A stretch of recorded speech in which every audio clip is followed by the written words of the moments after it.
Gila! Kau siapa? Kenapa kau masuk rumah aku?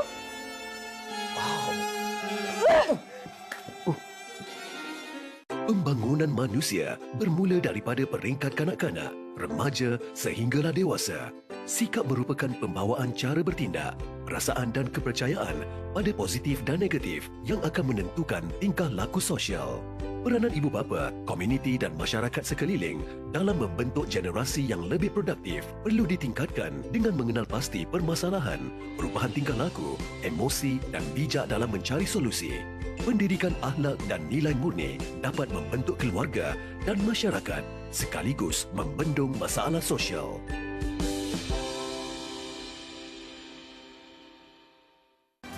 Sekarang kan tengah musim hujan dan banjir. Jika anda tidak mampu menyelamatkan masa banjir, carilah bantuan daripada pihak yang pakar dalam kerja menyelamat. Jangan bahayakan diri anda. Fikir sebelum bertindak. Anda mampu menyelamatkan nyawa.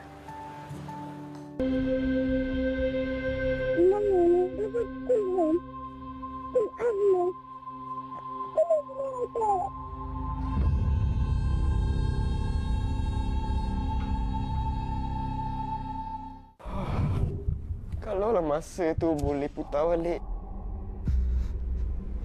jangan tinggalkan saya.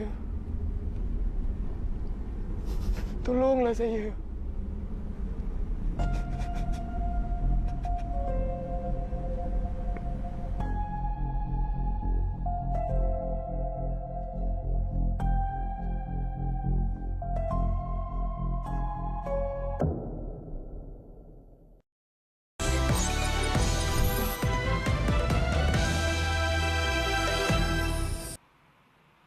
Sekian berita terkini, lagi perkembangan dalam Buletin Pagi jam 9.30 nanti. Salam hormat dan Assalamualaikum.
Ya, Puan.